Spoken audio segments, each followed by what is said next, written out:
author Ian Douglas has a brand new book that has just recently been released. It is called Gentleman Jack and Rough Rufus, The Rise of Black American Wrestling. And he also has a brand new piece on theringer.com that was out earlier this morning. Ian, what is up? Garrett, Dave, thank you so much for having me. It's a pleasure. So I'll kick this off now. Dave, I know you have a ton of questions, so I'll get the first one out of the way. Mm-hmm. And my first question is literally the idea for me as I read through the book of how much research you had to do to find stuff from the early 1900s in newspapers and in other places that you did. It just seemed really exhaustive. And, maybe talking about research isn't all that interesting, but just how big of a project was this for you compared to other books that you've done where a lot of it was, talking to one particular person for some of it?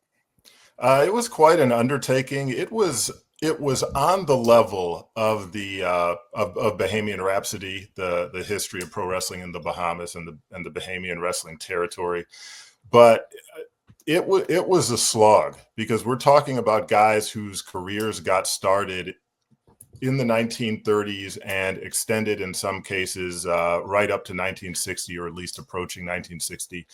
And if I wanted to do this, I wanted to be thorough. I wanted to know everything so that I could convey the most important points about both wrestlers' careers, the wrestlers being Rufus Jones and Jack Clayborn. And so the other Rufus, the original Rufus Jones, because as soon as you say that, everyone's going to think of the Rufus Jones of our childhood. Yes. The original Rufus Jones, Joe Alvin Godfrey, who was also the original Tiger Flowers. Yeah. And that was almost that was just an interesting morsel of information, almost like an Easter egg that I came across almost as a reward for putting in the effort to find this. I got at first it was only going to be a Jack Clayborn project, and then I said, well, wouldn't it be interesting if I could pull off a socio-historical history on the Black wrestling experience? And I also brought the top Black wrestling heel of the era into this. But before I do that, I want to take some time off and let me check out this Tiger Flowers guy and see what his career was all about. And I pull up the first photo, and I think the first article, and I think it was from Vermont in the late 1940s. And it said Tiger Flowers. And I said, well, what's Tiger Flowers doing with Rufus Jones promo photos? And that's when I discovered, okay, they're one and the same.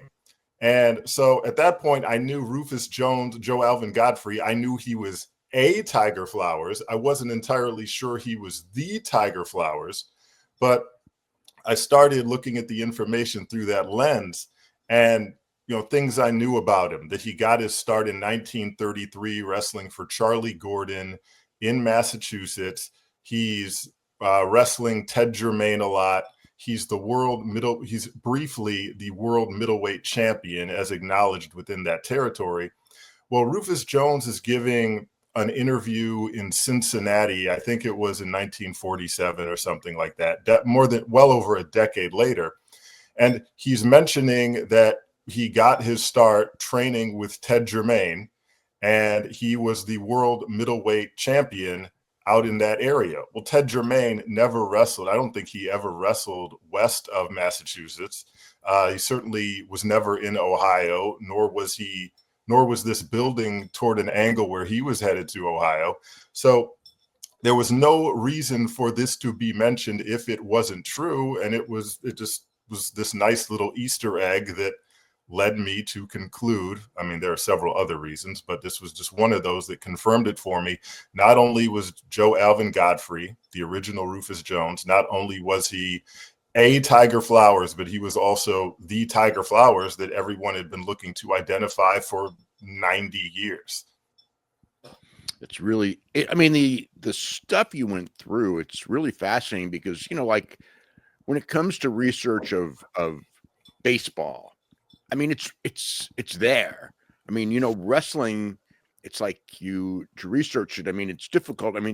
there was a lot more newspaper coverage of the daily wrestling back then, but it's still, so much of it is, I mean, I guess kind of on the untrue side in a lot of ways. And it's like it's so sketchy in so many ways. And then trying to decipher truth. It's like back then, it's so difficult. I know many people have been working on this stuff for a long time, and it's actually become really fascinating to me, because I think that there's been more actual historical stuff that has come out in the last, probably 20 years on stuff way back that has dispelled so many of the myths that like I grew up on from, because before the researchers did this stuff, everything that I would have known would have been basically from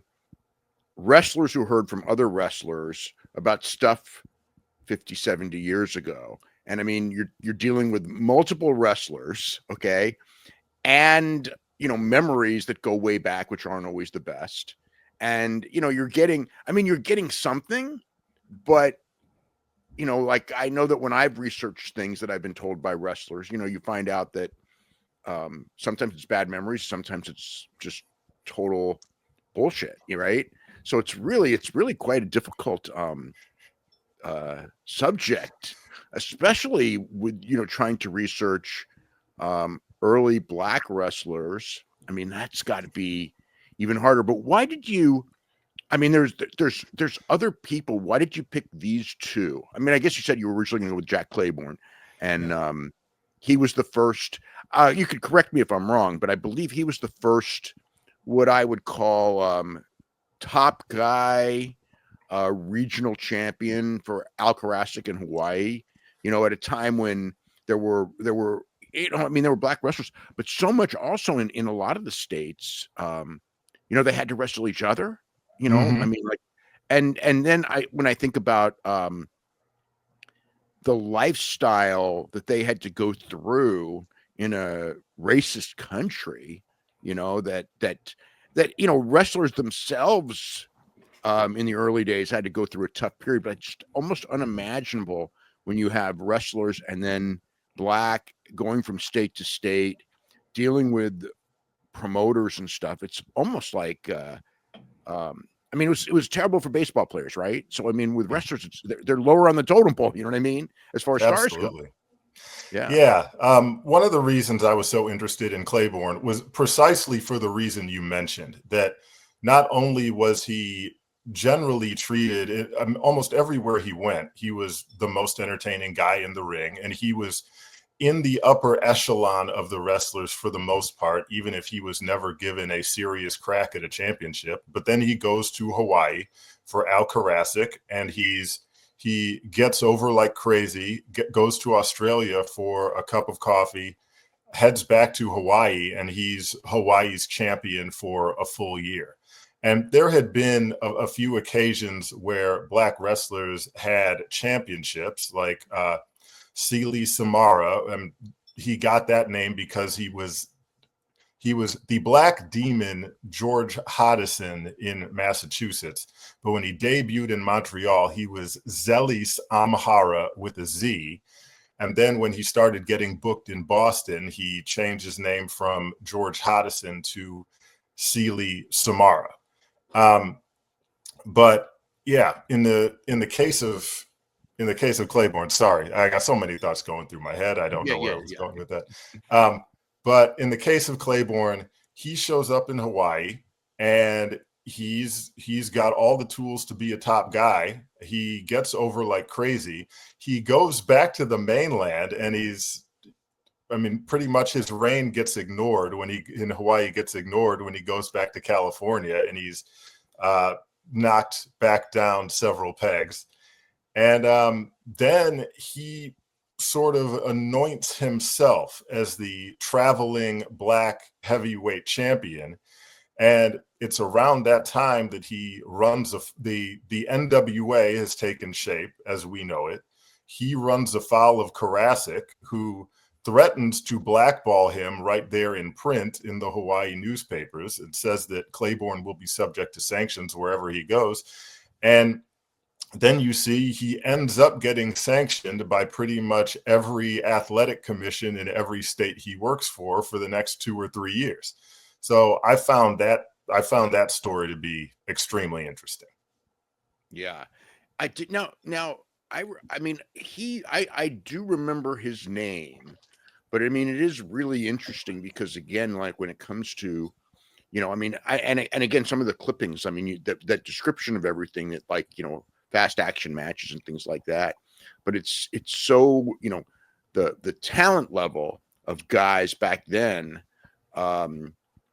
it's like it's hard to know because of the people they worked with. I mean, like nobody's alive now. You know what I mean? Yeah. Like but I mean, I think that like to a lot of people, I mean, the first superstar, I don't know if this is even correct, but I mean, who got real national attention, would that be Bobo Brazil?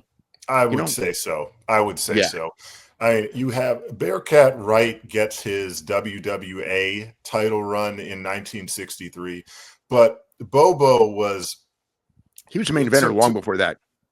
Yeah, and Bobo, yes, exactly. And Bobo was the first guy you see being treated like a really big deal. He's getting flown into Hawaii just to have the title match with Dez. And then he's going back to California and he's winning the tag titles in LA. And then he's going up to the Bay Area and he's winning the separate tag titles up there. He's the first guy who truly got over as a major star. I mean, I'm sure his youth had something to do with that. I'm sure his size had something to do with that. But yeah, definitely Bobo.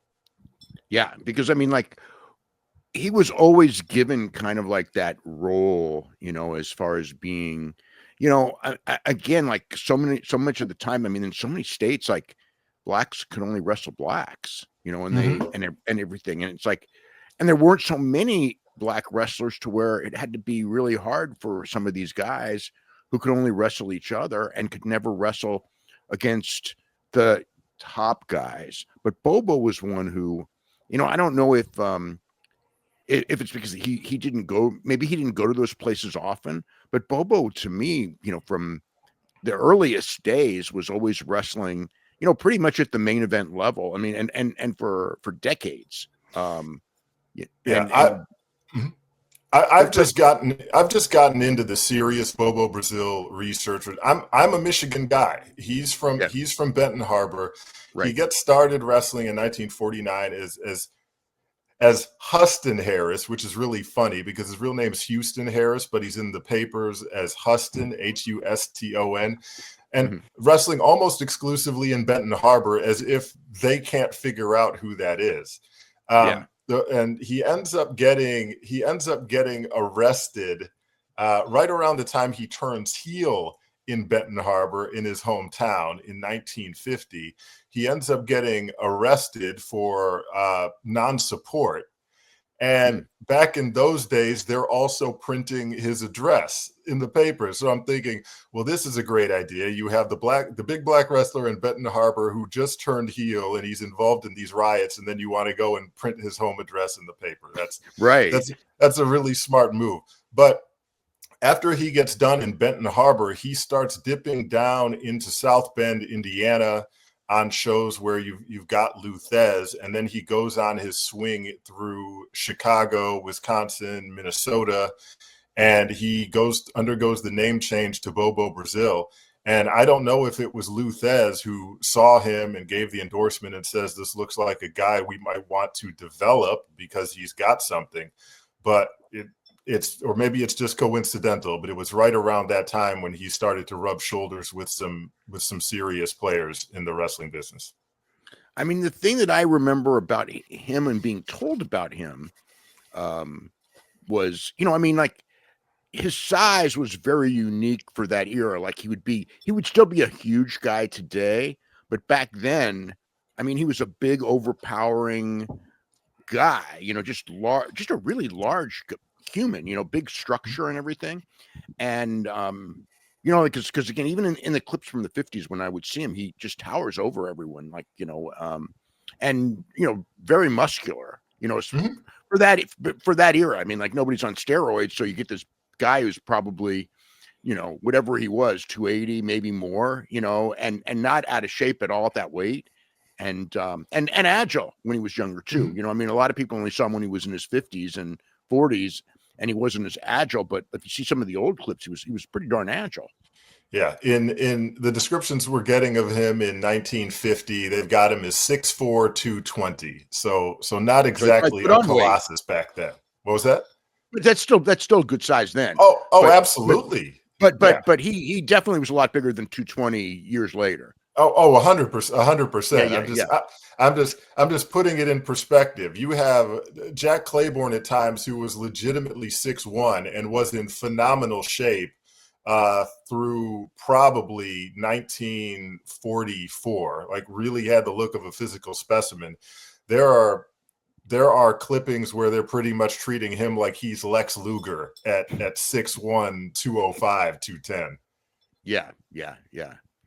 Um, so as far as like the evolution of everything like that, I mean, like another topic that you went into, which I thought was kind of fascinating, was the Joe Louis, because of course people now probably don't know or can't really conceive, but Joe Louis was maybe, I mean, like certainly among the most popular humans and athletes in the country, because he beat Max Schmeling, and that was during, kind of like a Cold War period and everything like that, to become a boxing champion. And he was a great, great boxing champion. And then, as happened to so many of the boxers in that era, and probably the highest paid athlete in the country. But, Mhm. like so many of the, you know, boxers that made a lot of money ended up broke because, managers and, you kind of learn to spend what you make, and then all of a sudden your career is over and you get old. And Mhm. so he ended up in pro wrestling. And I mean, I always felt that, like, God, Joe Louis did pro wrestling, which is amazing when you think about it.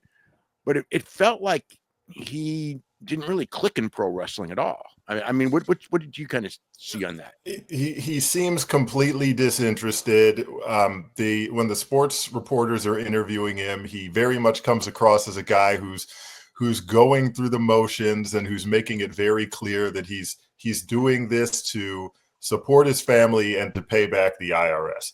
And Yeah. yes, to put it in its perspective, uh, this would probably be the equivalent of in the let's say in 2000, if rather than going back to basketball to play for the Washington Wizards, Michael Jordan decided to step into a wrestling ring and Right. wrestle. It was a pro athlete of that level of prestige who's suddenly finding his way into the wrestling ring. But Lewis is, I mean, surprisingly to me, Lewis is all throughout this book. And part of that is the habit of, I think I mentioned in the book, uh, blacks were pretty much axed out of every every team sport, right up until Jackie Robinson breaks the color barrier. So if you wanted to ascribe a sports background to a black wrestler, just in a kayfabe sense, you couldn't say, like, here's a guy who played for this professional football team, because they weren't allowed to. You couldn't give him a pro basketball background. You couldn't give him a pro baseball background. So boxing and track and field were pretty much all you had at your disposal. And you have everybody who ends up getting referred to, even if they bear no resemblance to him, they're referred to as the Brown Bomber of wrestling in deference to Joe Louis. But then Joe Louis ends up getting drafted into the military, and you have him riding around with Don Blackman. And Don Blackman ends up becoming, I mean, he would become more famous, but that becomes the means by which Don Blackman's name gets known, another fairly popular black wrestler, because the Associated Press took a photo of Blackman, who had also been drafted, riding around in a Jeep next to Joe Louis. And that's how Don Blackman's name gets out there. And then with all his guest refereeing, really right up until the end of Clayborn's career and right before Joe Louis ends up wrestling on his own. Yeah, his name is associated with wrestling from like 1934 straight through the 1950s. You mentioned Michael Jordan. His on-the-court nickname by his peers was not the Black Panther. It was instead the Black Cat. That's what they called him, his people he played against. So you kicked the book off with a quick story about Swerve Strickland winning the AEW world title. You talk about other Ringer story. The Ringer Sorry. The Ringer story did today, right? Yeah. Ringer story.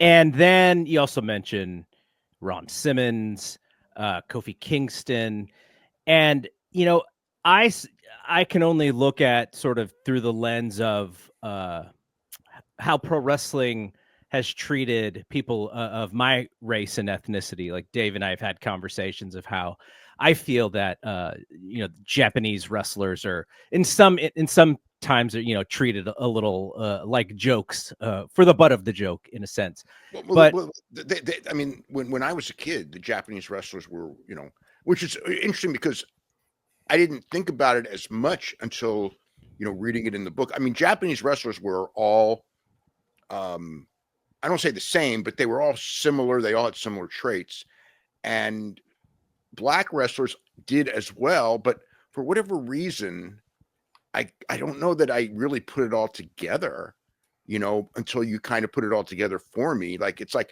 yeah, of course, everybody had the headbutt, but as did the Polynesian wrestlers, which was always kind of this weird stereotype. But I never, the boxing shuffle, because in people's minds, where did you originally, like, again, because in all the team sports, there were no black wrestlers or no black athletes, but they were, dominant in boxing. So you had all of these guys, and the idea of two white patrons that they must all be good boxers, right? Because of that stereotype, because that's the only sport, I guess, other than, like you said, track and field, where you would see guys like that, in the earliest days. And then it just, by the 70s, that's not the case, but the stereotype, has come into professional wrestling in the 30s that still is existing.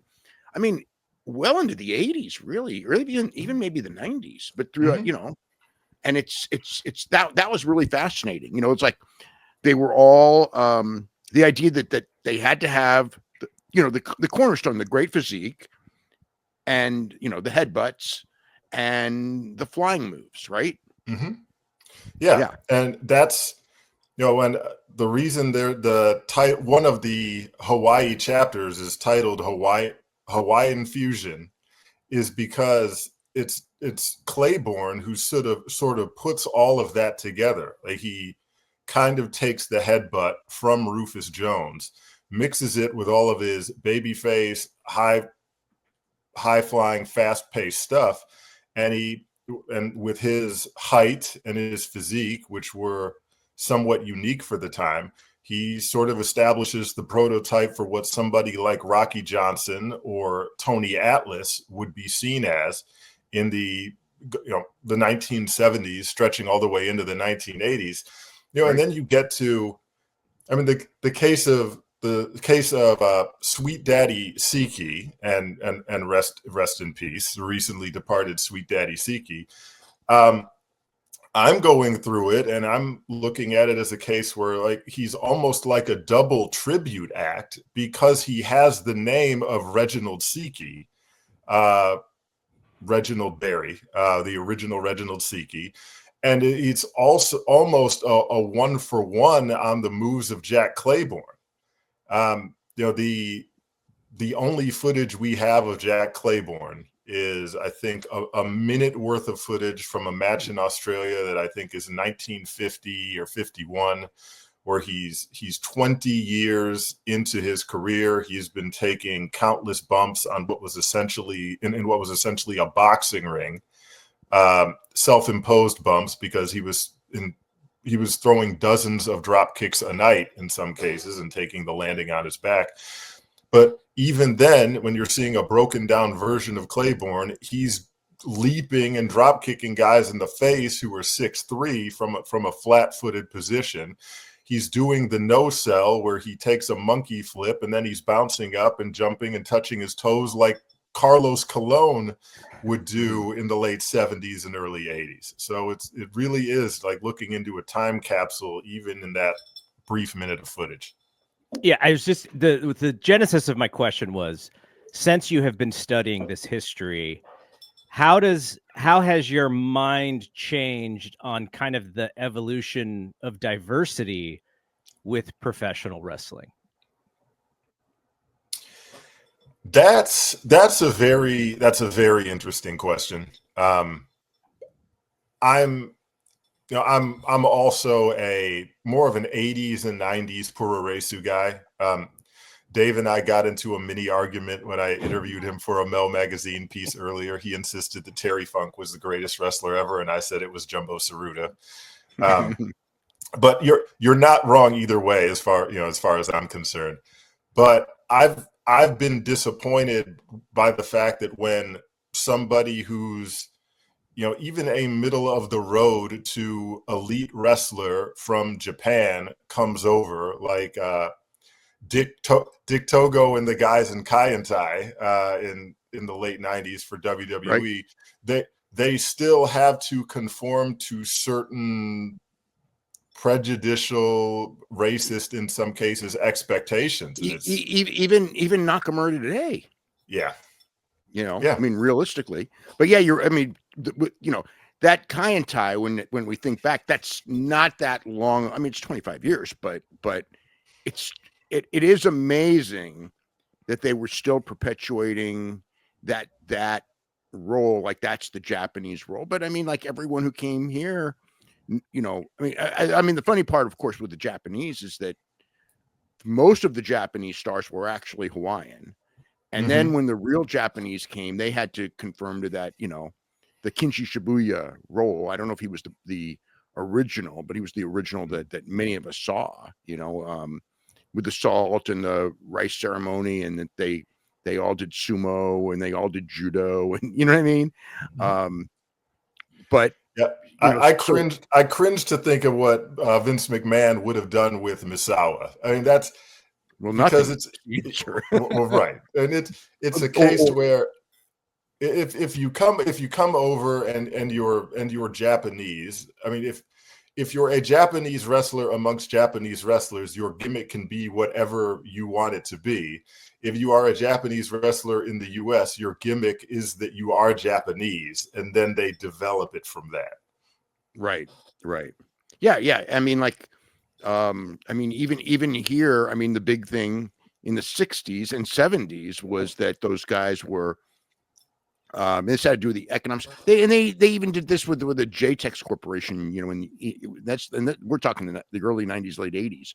But when I was growing up, it was that they were taking American dollars and going to Japan and buying rice fields with our money, the winnings that they would make in pro wrestling. And that's how they would, make them out to be heels, and we still had enough lingering resentment from World War II, so that's where some of that came from as well. So, yeah, but everyone played a role with the salt, which comes from sumo and some of the sumo mannerisms and everything like that. Yeah.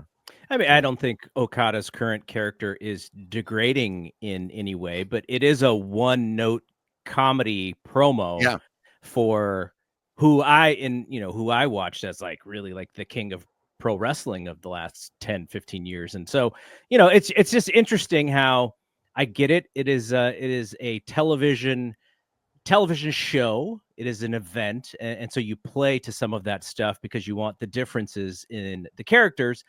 But at the end of the day, I still feel like, if we're having these conversations about Swerve Strickland and Kofi Kingston and in the 2000s, like this being 2020s.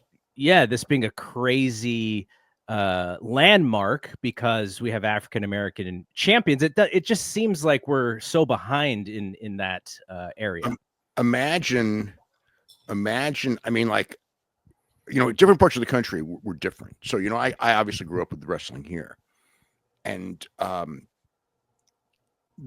like in San Francisco, something would play differently. Like you never had anyone ever do anything like Rocky Johnson and Earl Maynard would have been like the stars here in the early 70s. Usually one right after the other, and whatever. But the thing is that you could never do anything racial here. I don't think it would play. So I never really saw that. And when I started watching, I watched Florida wrestling, but I don't remember them being too bad there either. But when I started watching Georgia wrestling, when it came up, so that's like late 70s when it came on the satellite, and number one, it had the Andersons with Your Kind, and it's like Your Kind. It's like just that wording was just like, holy crap, this is like trash. It's just trash to me, right? Mm-hmm. And I think in the Georgia Carolinas, they went really heavy for that, with the heels, and Flair did it, the Andersons did it, others did it, and then they would do the thing of whoever it was, Tony Atlas, Thunderbolt, you could be the first Black NWA champion. And I always, they would always, every time somebody would get a championship match, that was what they would always focus on. And I always thought that was bad because they weren't going to win.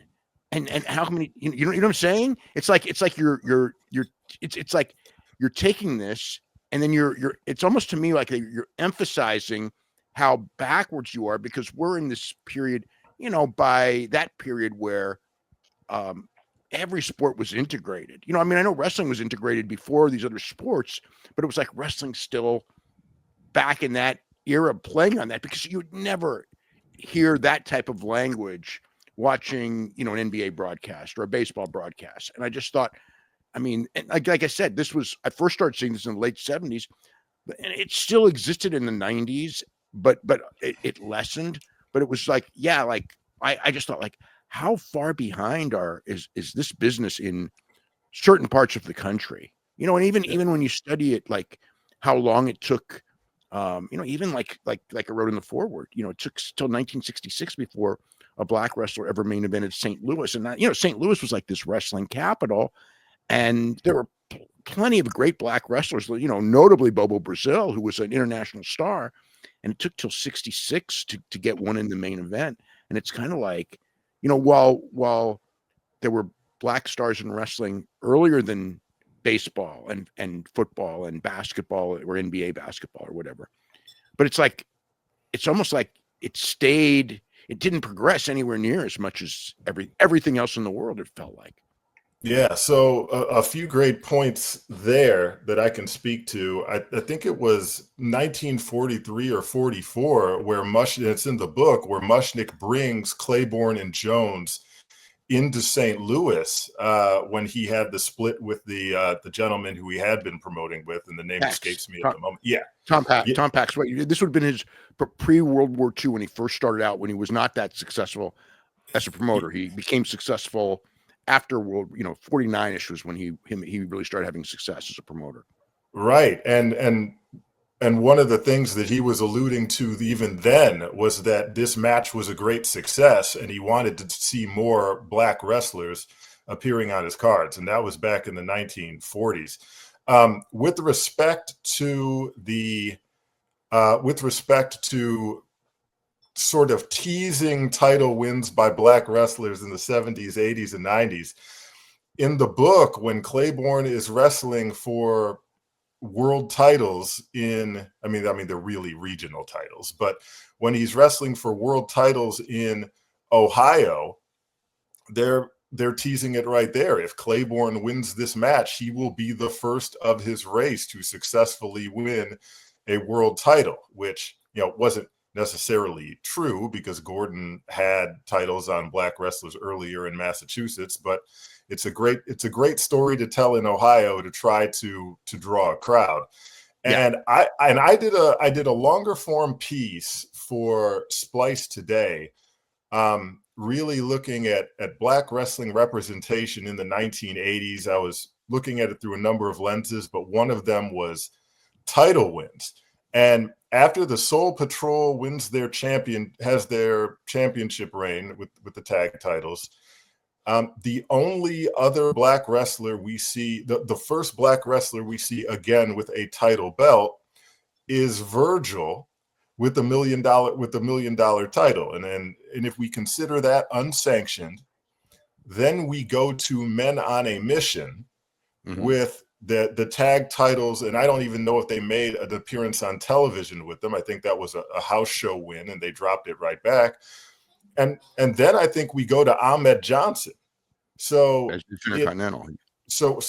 took that long before we saw a Black wrestler on WWE television with a sanctioned championship. It really did take an eternity.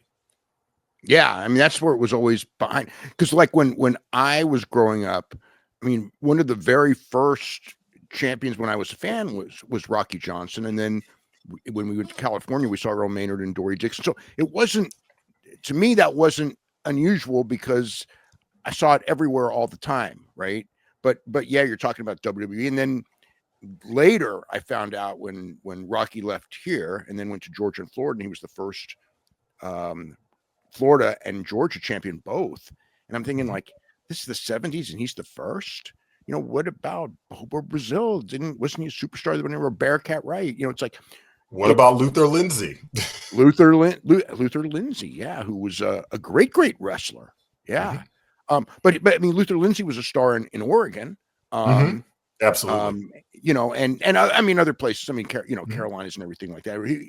Luther Lindsay was super respected by the other wrestlers. I mean, Stu Hart loved him. Stu Hart loved him. Stu Hart, Luthez. I mean, like, well, he was legit. You know, I think that was part of it, and also, obviously, a very nice guy. You know, I mean, but yeah, it is interesting. I mean, it was so as far as like your research goes. I mean, who would you say? Would you say Rufus Jones was the real groundbreaker, or Jim McMillan, or who, as far as kind of being like a real headliner name star? I'd have to go with Rufus Jones in the Midwest, like, because he comes into Detroit. Now, he'd been in Michigan as Tiger Flowers briefly for a few months, but he comes back as Rufus Jones after spending more time in New York and Massachusetts. And almost straight out of the gate, he's in main events in Detroit and Saginaw and Battle Creek, and he's main eventing in Windsor. And then he's going down and he's in main events in Ohio. And he main evented in and if you want to refer to it as the Michigan, Ohio, Ontario triangle, he's main eventing in that region for the better part of 12 to 13 years. So I'd probably have to go with him as the first guy to consistently get main event treatment in a region. And what's interesting is that from a historical standpoint, it's a name that you almost never hear. It's not like his name stayed. You know what I mean? It's like his, you know, like when it stayed in a sense because it got taken. Yeah, it got taken by two other guys, right? Or at least two other guys. Three other guys. Yeah. Three other guys. Okay. Yeah. And yeah, like Reginald Seekey, because of Sweet Daddy Seekey became the second Reginald Seekey. But it wasn't as like some of the names from that period, you know, kind of got passed down history-wise. The idea that there was an original Rufus Jones is something that I would suspect very, very few people even knew, you know, that you know, was a main eventer at a time when, you know, again, like you said, that was a rarity back then. for a long time. Yeah. And WWE and I mean, justifiably so. It's a visual medium primarily. They seem to take the approach that if it didn't happen on video, then it didn't happen at all. If we can't show it to you, and as far as I've been able to deduce, there's a total absence of footage of the original Rufus Jones, whether he was wrestling, or Joe Godfrey, whether he was wrestling as Rufus or he was wrestling as Tiger Flowers. That footage doesn't exist. But we have plenty of footage of Rufus R. Jones performing a version of that gimmick. So let's run that instead. Yeah. So I was reading the Ringer piece earlier this morning, and it was a fascinating article, and it sounds like it's a small piece of a bigger project that is forthcoming. But the idea that the wrestler Clarence Balden was able to sort of hide his racial identity for most of his post-wrestling career, and the reasons why and the nuance why was fascinating. I've linked it here in our live chat, but go into that article a little bit. Sure. Well, the way that comes about, I challenged myself last summer because a lot of this is if it isn't unexplored territory, it's certainly underexplored territory. Absolutely. And I made a list of names, 40 guys who I could identify as Black wrestlers pre 1955. And I challenged myself to write approximately 5,000 words on each of them, just so that, oh my God, I'd have it for myself, so that I could sort of summarize their careers and place it into the proper context.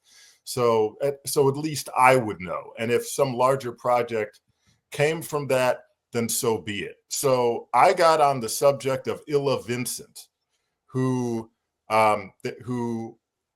I mean, honestly, I'm not quite sure where he was from, but he spent a great deal of time in Europe.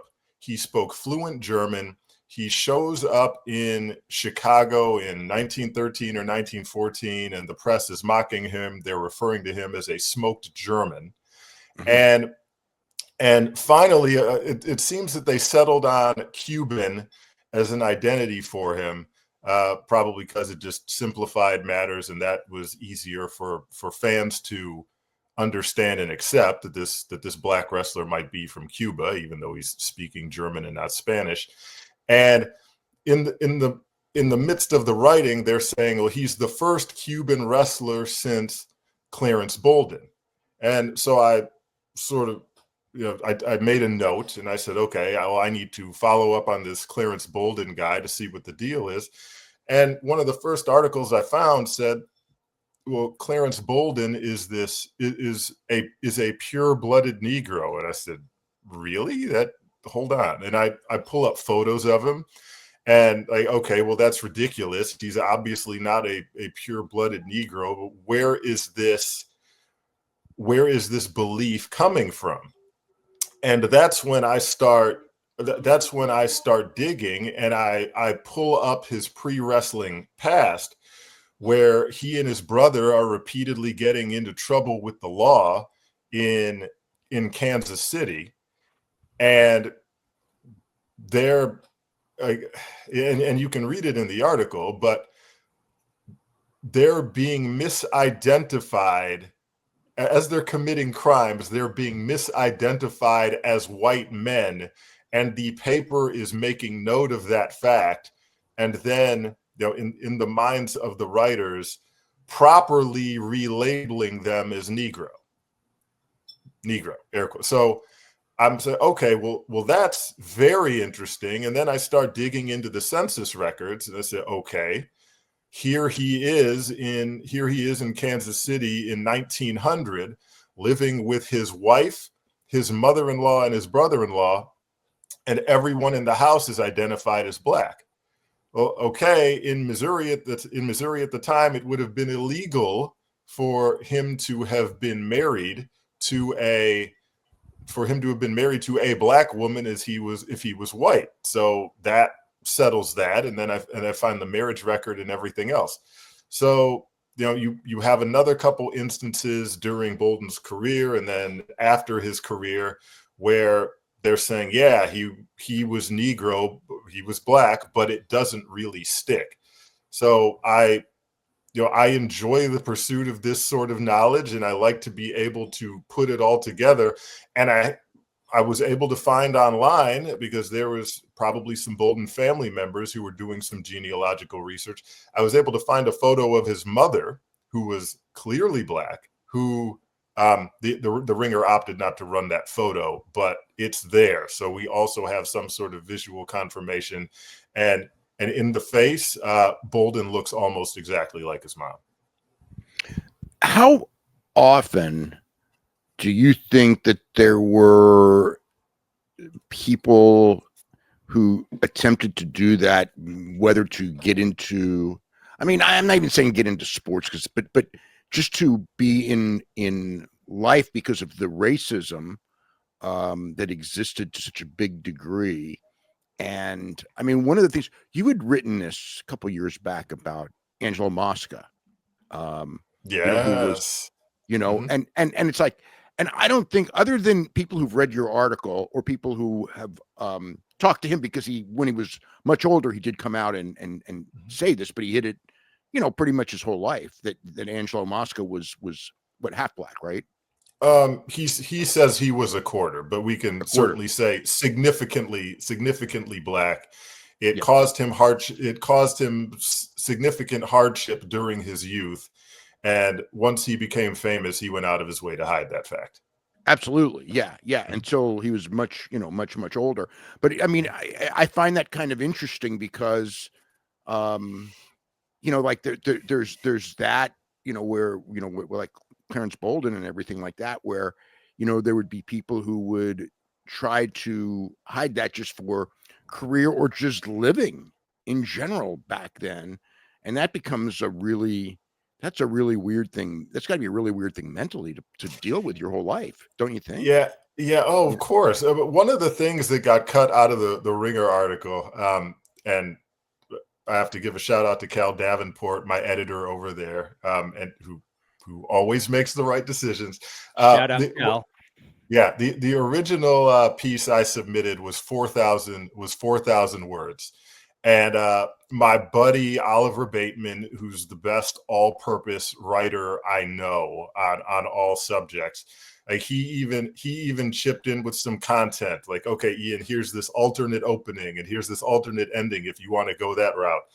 But I included a section where I sort of asked the question about, now that we know this, and it's clear as day that he had substantial black ancestry, how aggressively do you want to lionize Bolden? Like, if he was the first black world champion and nobody knew it, did it even happen? Essentially. And that gets cut out of the article, but I think it's a fair question, because there would be people who would vilify him now for making that choice. Like, you were living as a black man in Kansas City and you moved to Cleveland and you sort of took the easy way out in several respects, but it was a rough era, and a lot of people would have made the same decision and did in the case of Mosca. You mentioned Oliver, and he wrote the most fascinating article I've ever read about creatine. Really? The subject of creatine. Can you imagine writing a very interesting piece on? And I went back and forth with him a little bit because I was super interested. I was like, wow, this is amazing. Oliver is a brilliant guy, and he gets himself in trouble because, I mean, he's getting older. I'm getting older. I mean, aren't we all? I used to swim a lot. I now have severe osteoarthritis in the left shoulder, and I'm only 45. But Oliver I met Oliver because he read Brute Power and he started the Bugsy McGraw autobiography, and he started commenting on Bugsy McGraw's shoulder pressing claims. And so he and I went back and forth on that and wound up becoming essentially best friends. But Oliver is big time into all sorts of strength sports. He can still deadlift 800 pounds. Post those videos, right? Watch them all the time. Yes, he was just last year or the year before, he was still in pursuit of I think it was, Oliver, if I'm lowballing it, forgive me. I think it was a 600-pound bench press. That he was right on the precipice of it, and then his shoulder gave out. And and then he posted the photos of the big bruise and everything else. But yeah, you'll find all sorts of fascinating comment from Oliver on all subject matters, ranging from wrestling to politics to strength to supplements. They run the full gamut. He's a brilliant guy. As we shut this down, Dave, do you have anything else to ask Ian before we let him get his plugs in? So if we do, and you kind of brought this up in the article today, I mean, the idea of, the first Black world heavyweight champion, since it's always been a heavyweight dominated thing. And we usually, and it's a weird one because, again, what does that mean? Like I always say, I think it's Bearcat Wright, in Los Angeles, because that was it was considered a world championship, the WWA. But it really was, and it was recognized in Japan at certain points, but at the same time, it's also of course it was. Rikidozan won it, and they wanted to make him a world champion. Right. So I mean, but in another way, while recognized, it's still actually a the top Southern California regional championship, which is still significant in its time. Absolutely. And then it really goes, Bobo Brazil held the same championship and probably held others, but, and then Ron Simmons is the first where I would say on national television recognized. Yeah. You've got Art Thomas and Bobo Brazil winning Dick the Bruiser's WWA title. But I mean, that's if the Los Angeles WWA is in the regional category, then the Indianapolis title certainly is. Right. So, and that, that was a total Bill Watts move, I mean, I remember when he first took the job, literally the day after he took the job, and I had that conversation with him for 2 hours where I got about 6 words in the 2 hours. He all but told me that's what he was going to do. It was like the first thing, actually his very first thing he was going to do as head of WCW. And he did it as quick as he could in a very unique way and everything like that. But it is interesting that we're talking this is early 90s. And he did it. And the reason he did it was because of the success of the Junkyard Dog in Louisiana and Oklahoma and in his territory, where he was the top guy for about 5 years. And I mean, Bobo was the top guy in places. Who would, who would you say, as far as, I mean, I saw when I was researching Dory Dixon and people were talking about in Texas, he was the top guy at one point in the early 60s. Yeah. And Dory Dixon held a world title in Mexico. I think it was the NWA World Light Heavyweight, I believe. Yeah. And so that goes back, and that was, now as we call world championships. Okay, that one has to be considered because that was a championship that was national in Mexico, and also, in Texas and California, they certainly had world light heavyweight. The NWA World Light Heavyweight champion would come in, for big shows and things like that. So that would probably be in some ways.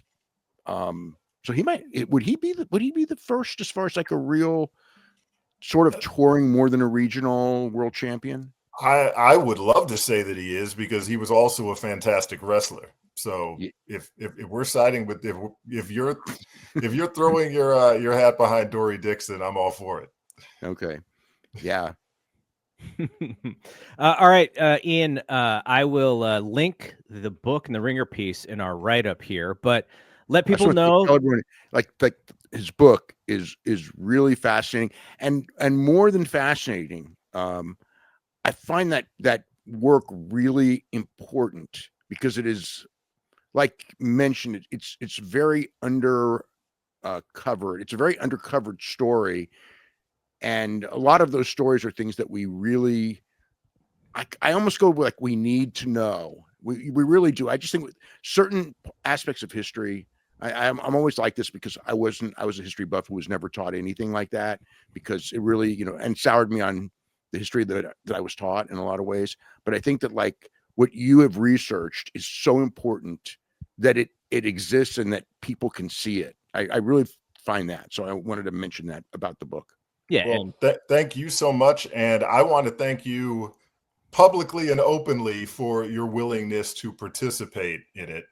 And also, while I have you here and get to embarrass you, if it wasn't for you, I probably wouldn't be writing anything. Now, I'd also say that about guys like Greg Oliver, Scott Teal, Wade Keller, Phil Schneider, Dean Rasmussen, and a handful of other guys. But I would say primarily you. If it weren't for you kicking the door in, I wouldn't be doing any of this. So I really appreciate you, and it was a thrill to have you involved in the project. Thank you. yeah, Dave wrote the foreword for the book. For those who don't know, all right, where can people find it? How can they buy it? All that jazz. The only place you can buy it is on Amazon. So it's very simple. Go to Amazon, type in Gentleman Jack and Rough Rufus. If you only type in Gentleman Jack, you'll probably get a lot of whiskey paraphernalia. So make sure you add the Rough Rufus there as well. All right, and then how we doing with social media these days? Oh, my social media is struggling, but if you want to follow me and be bored out of your mind, you can find me on Twitter at Streamglass, STREAMGLASS. Real quick before we go, are there any new projects you're working on? Mike Rotunda is a close friend of mine. Mhm. I would love to get a Mike Rotunda autobiography out there. He's a close friend. I've spent the night in his guest room. I've enjoyed whiskey at the dinner table with him and Stephanie Wyndham. They're wonderful people. I would love to work on a book with Mike. I have another book in progress. I hate teasing stuff in advance, but The Ringer kind of already did that. The Bolden piece is an excerpt of a forthcoming book. I'm attempting to comprehensively cover Black wrestling history from 1880 to 1950, and I hope to have that done before the summer's out. If it isn't, don't crucify me. A lot of that is dependent upon how much my wife allows me to get away with. There you go. All right, Ian, thanks a ton. And I'm sure we will have you back at some point to talk about some of your other upcoming projects. Garrett, David, was a lot of fun. Thanks so much for having me. Yeah, thank you very much.